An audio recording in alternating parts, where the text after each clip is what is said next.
位我们有请的专家是中国政法大学民商经济法学院教授、弘范法律与经济研究所所长王勇老师，有请王所长。好，尊敬的各位领导啊，尊敬的各位同仁，大家下午好，我是中国政法大学王勇。今天呢，我的发言的主题是从张哲瀚事件看法治。那么在2021年呢8月13号呢，发生了一起813事件。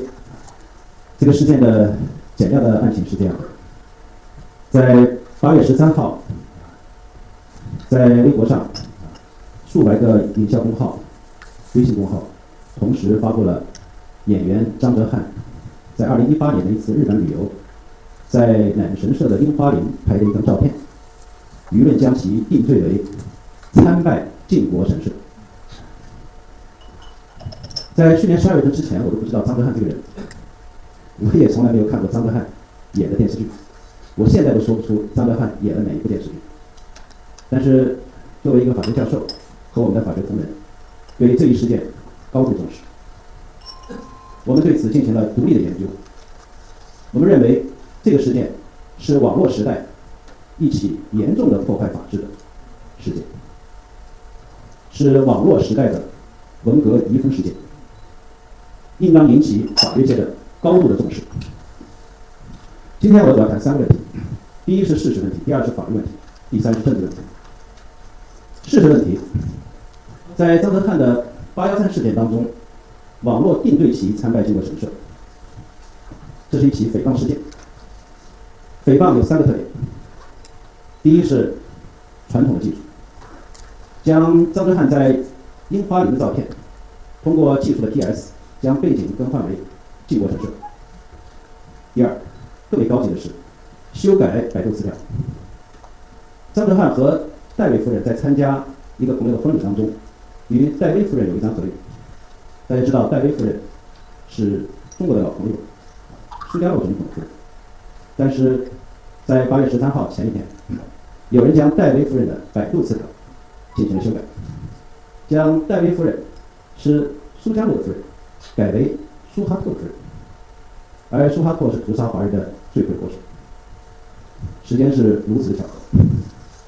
第3个特点是，有800多个营销公号、微信公号在同时发布了这个不实的消息，还有大量的水军机器人在相关的报道上发表评论。我们有一些官媒不明真相，也可能是小编在那操作，转发相关的这些消息，舆论最终失控。第4个特点是，中国演说行业协会利用网络上的这些信息，没有经过正当程序，采纳了网络定罪，直接发布，在8月15号发布劣迹艺人名单，进行全行业对张哲瀚进行联合抵制。这就是这个事件的4大特点。那么其中的法律问题是什么呢？首先涉及到，当一个公民的名誉权、人格权受到侵害，捏造事实，这就是民法典所规定的诽谤和侮辱，它构成民法上的诽谤的名誉侵害，人民法院应当议案。但是张哲瀚作为中华人民共和国的一个普通的公民，在向人民法院提交诽谤名誉侵权的起诉状，我们的人民法院拒绝受理。这个和最高人民法院关于立案登记制，并且年底一再强调的不得拒绝公民的起诉，是完全相悖的。我们不知道这些人民的法院权利是从何而来。第二，比较让人欣慰的是，张哲瀚提起了刑事诽谤举报，公安部门受理，现在等待是否立案的通知。第3个问题，法律问题，就是关于中国演说业协会。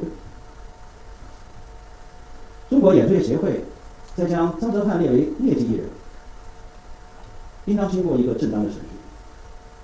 协会说是通过道德委员会，但是道德委员会的名单程序、听证程序一概都没有举行。从8月13号到8月15号，时间相差几个月。第2个问题，一个协会在惩处一些演员的时候，能不能用劣迹艺人这4个字？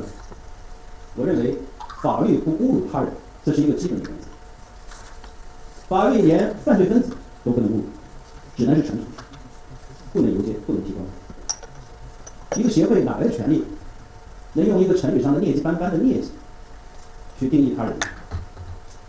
法律的词语应当是具有技术性的，更何况这个劣迹这个词，内涵也很薄弱。哪些人是劣迹啊？违法失德的都是劣迹。那张艺谋当年违反计划生育政策，生了3胎，罚了700多万，这是不是劣迹艺人呢？还有名总统诸如此类，哪一些是劣迹的，哪一些不是劣迹的呢？协会虽然不是立法机关，但是应当遵循法律的基本原则，给予一个标准。这是第二。第三，协会不是行政机关，但是他做出的这样一种联合抵制，实际上是一种行政处罚，是行政处罚当中的行业禁令，是对宪法上所规定的公民的劳动权的一种剥夺。但是在程序上没有任何保证。第4个问题是涉及反垄断法。反垄断法第13条的第5款明确规定了联合抵制交易是一种垄断协议。在协会的组织下所发布的这样一种名单，并且号召联合抵制，完全构成了反垄断法的第13条第5。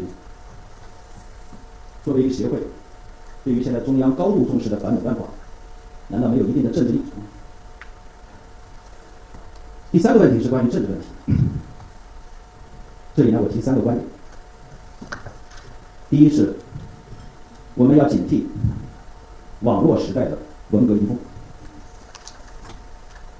我们这个时代在技术上有一个非常大的特点，就是网络、人工智能、资本。资本控制平台，资本具有优势，资本具有垄断地位，资本拥有算法。在这种情况下，正如刚才张建伟老师所说的，新闻到底在哪里？真相到底在哪里？很可能我们每个人都会关在一个小书屋，而真正的事实、真相、新闻是被那些技术的操作。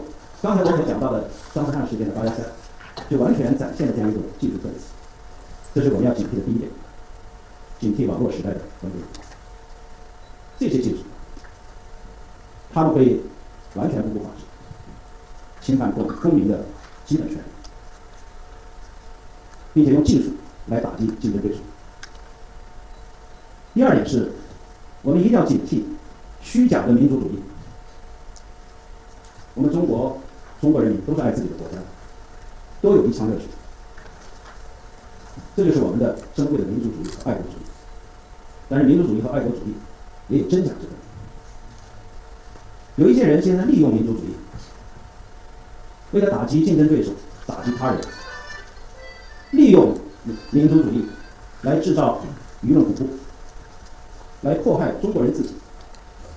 中国人迫害中国人自己，这本质上就是一种反民族主义、反爱国主义。所以我们一定要警惕。第3点，在今天这个时代，我们一定要坚持法治原则。法治是最大的政治。党中央在2014年就发布了关于依法治国的决议。法治是中央高度重视的一个原则。法治关切了每一个公民的基本权利，落实到实处，那就是司法机关的司法审查、司法审判、司法立案，是保障公民的基本权利的最后一道屏障。我们不能以模糊的理由、口号的理由、拖沓的做法，来拒绝一个公民为自己权利申辩和保护的诉讼请求、立案的请求。如果连这一点都做不到，那我们的立案登记制岂不是一纸空文吗？如果这一点都做不到，我们的法治国又如何建立起来呢？所以今天我所讲的这些主题呢，是张德汉事件，受害人是张德汉个人。但是我刚才讲的3个问题，如果不解决的话，在今后受害人就不仅仅是张德汉这一个人，可能是你我他，每一个人都可能是受害人。所以在这个时代，我们更重要的要高度重视法治，以法治来解决社会利益的冲突，保障经济的发展和政治稳定。所以我希望张德汉事件引起我们的高度重视。谢谢。